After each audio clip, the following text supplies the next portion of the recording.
Mark Stevens had always been the kind of man who found peace in the mountains. At 42, he was an experienced hiker who knew these Colorado peaks like the lines on his weathered hands.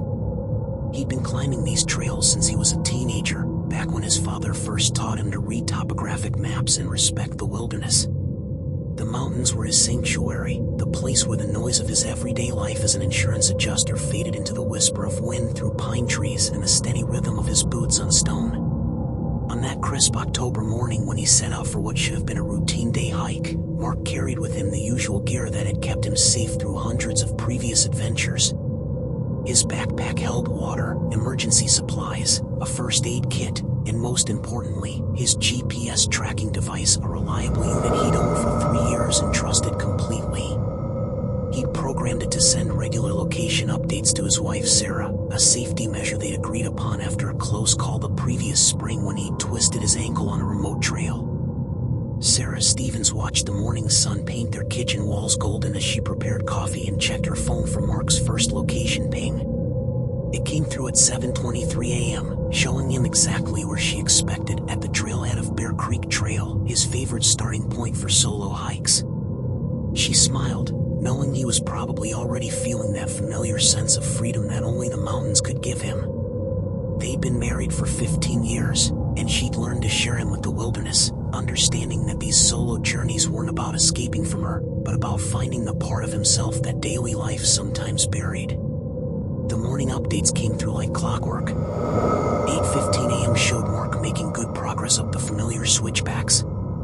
9:30 a.m. placed him near the ridge where he often stopped to photograph the valley spread out below. But it was the 11:47 a.m. update that first made Sarah pause, coffee mug halfway to her lips. The coordinates placed Mark in a location that didn't make sense according to the GPS. He was somehow inside Granite Peak itself, not on it, but literally within the solid rock formation. Sarah stared at her phone screen, convinced there must be an error.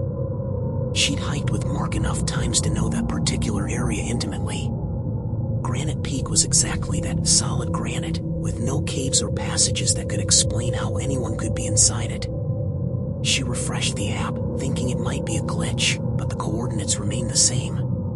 Her husband was apparently 40 feet underground, buried within tons of solid rock.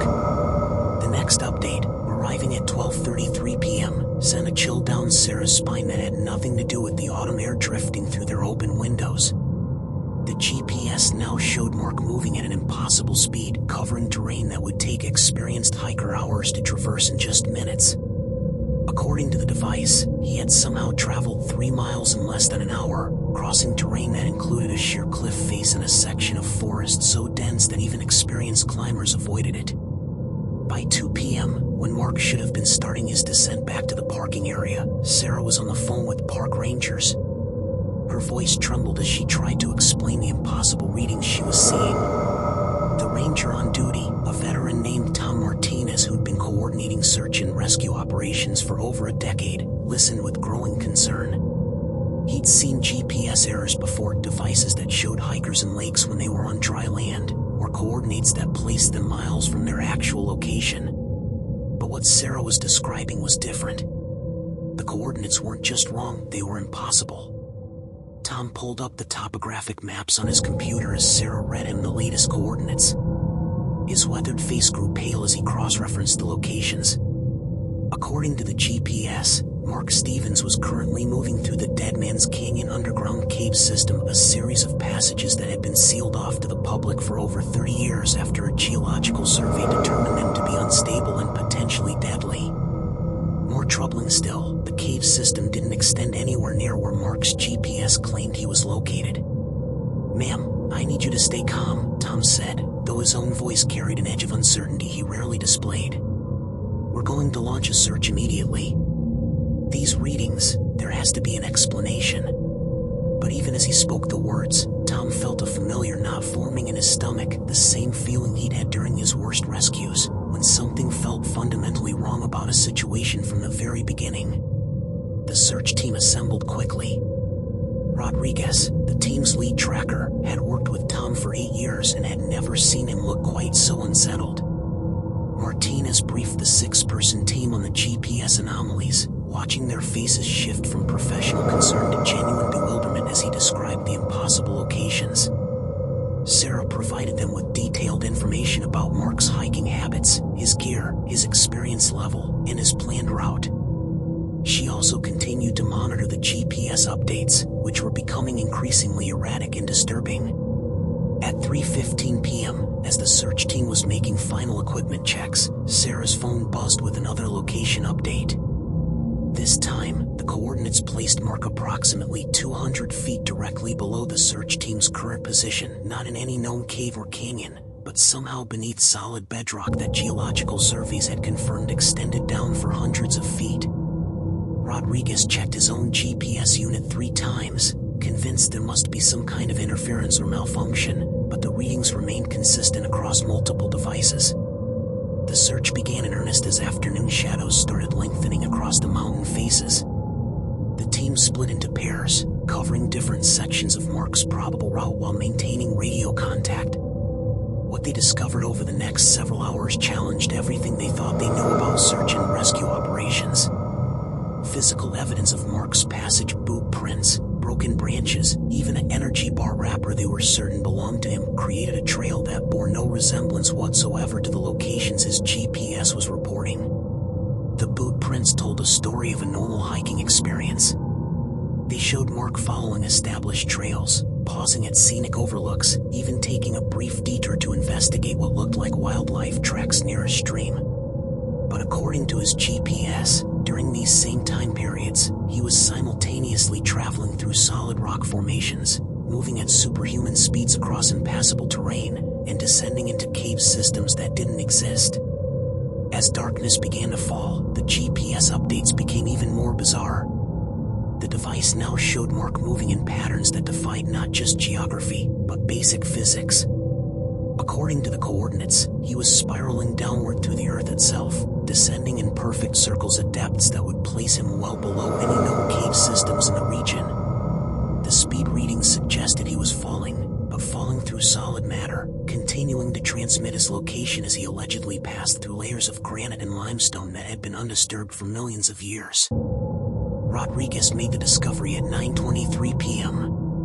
His flashlight beam cut through the darkness as he systematically searched an area of loose scree near the base of a cliff face, following boot prints that had led him away from the main trail. The beam illuminated something that made his blood run cold. Mark Stevens' body, crumpled at the bottom of a rocky ravine where he had apparently fallen earlier that day. The veteran rescuer had seen enough hiking accidents to immediately understand what had happened. Mark had lost his footing on the loose rock above and fallen approximately 40 feet, suffering fatal injuries on impact. But as Rodriguez knelt beside the body, checking for any signs of life he knew he wouldn't find, his radio crackled with Sarah's voice reporting another GPS update. According to the device, Mark was currently moving through an underground passage system approximately 3 miles to the northeast, moving at a steady walking pace, very much alive, very much in motion. Rodriguez looked down at the clearly deceased hiker, then at his own GPS unit showing Mark's current location, and felt reality shift around him in a way that his decade of mountain rescue experience had never prepared him for. The timestamp on Mark's GPS device showed that the signal had been transmitted at 9:31 p.m. 8 minutes after Rodriguez had confirmed the time of his discovery of the body. Medical examination would later determine that Mark had been dead for several hours, likely since early afternoon when he had taken his fatal fall. Yet his GPS device was reporting that he was not only alive, but actively hiking through terrain that would challenge even the most experienced mountaineers. The search team leader called for additional support, but struggled to explain exactly what kind of support they needed. How do you request assistance for a situation that appears to violate the basic laws of physics? How do you file a report stating that a dead man's GPS device is providing real-time updates of his impossible journey through solid rock? Tom Martinez had coordinated hundreds of rescues, but he'd never had to explain to a family member that they had found their loved one's body while simultaneously tracking his living movements miles away.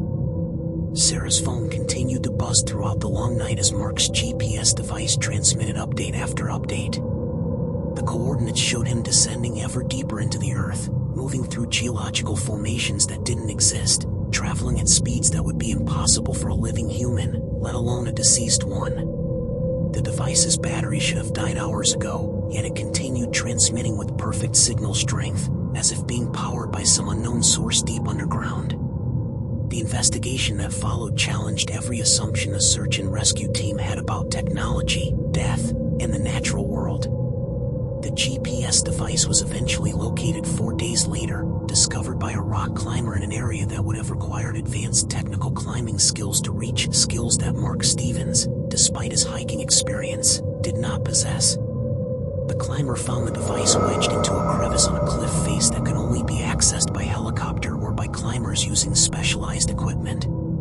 The device's internal memory contained a detailed log of its journey from Mark's body to its final resting place. According to the timestamp data, the GPS had continued recording locations for 72 hours after Mark's estimated time of death.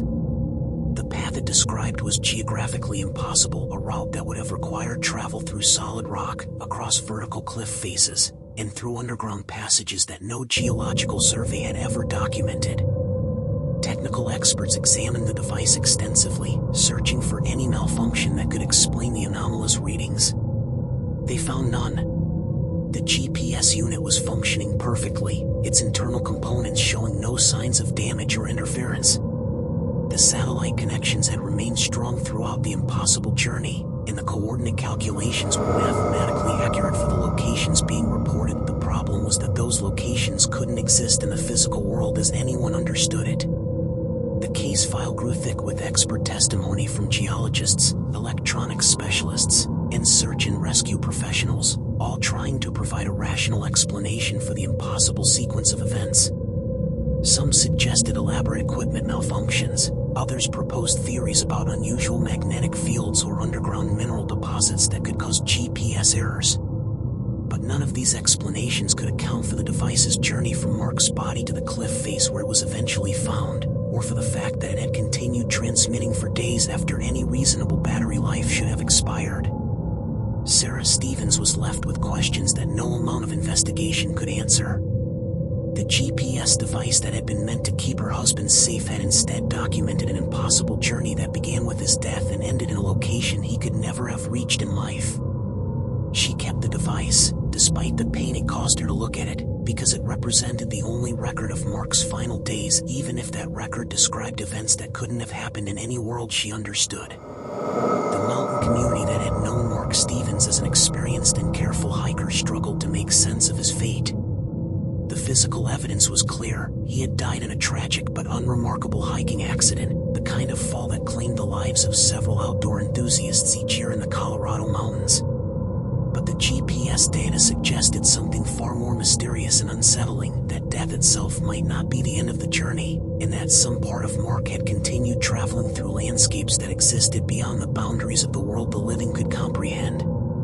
Years later, search and rescue teams in the area would occasionally report GPS anomalies during their operations, devices that briefly showed impossible readings, coordinates that placed rescue workers inside solid rock or moving at superhuman speeds. These glitches were usually dismissed as technical malfunctions, equipment failures that were simply part of working in challenging mountain environments. But Tom Martinez, now retired but still haunted by the Mark Stevens case, kept careful records of these incidents, wondering if they represented something more than mere technological failures. The trail that Mark Stevens had planned to hike that October morning was eventually renamed in his memory, a tribute to an experienced mountaineer who had lost his life pursuing the passion that had defined him. But hikers who follow the Mark Stevens Memorial Trail sometimes report unusual GPS readings, devices that briefly show them in impossible locations before returning to normal function. Most dismiss these incidents as technical glitches, but a few have wondered if they're experiencing echoes of a journey that began with death and continued into territories that exist beyond any map the living could ever follow. The official cause of Mark Stevens' death was listed as accidental trauma resulting from a fall while hiking.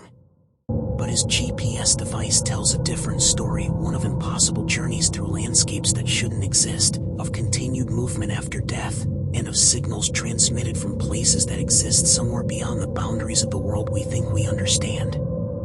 It's a story that challenges everything we believe about technology, mortality, and the nature of reality itself, leaving us with the unsettling possibility that some journeys continue long after we believe they have ended.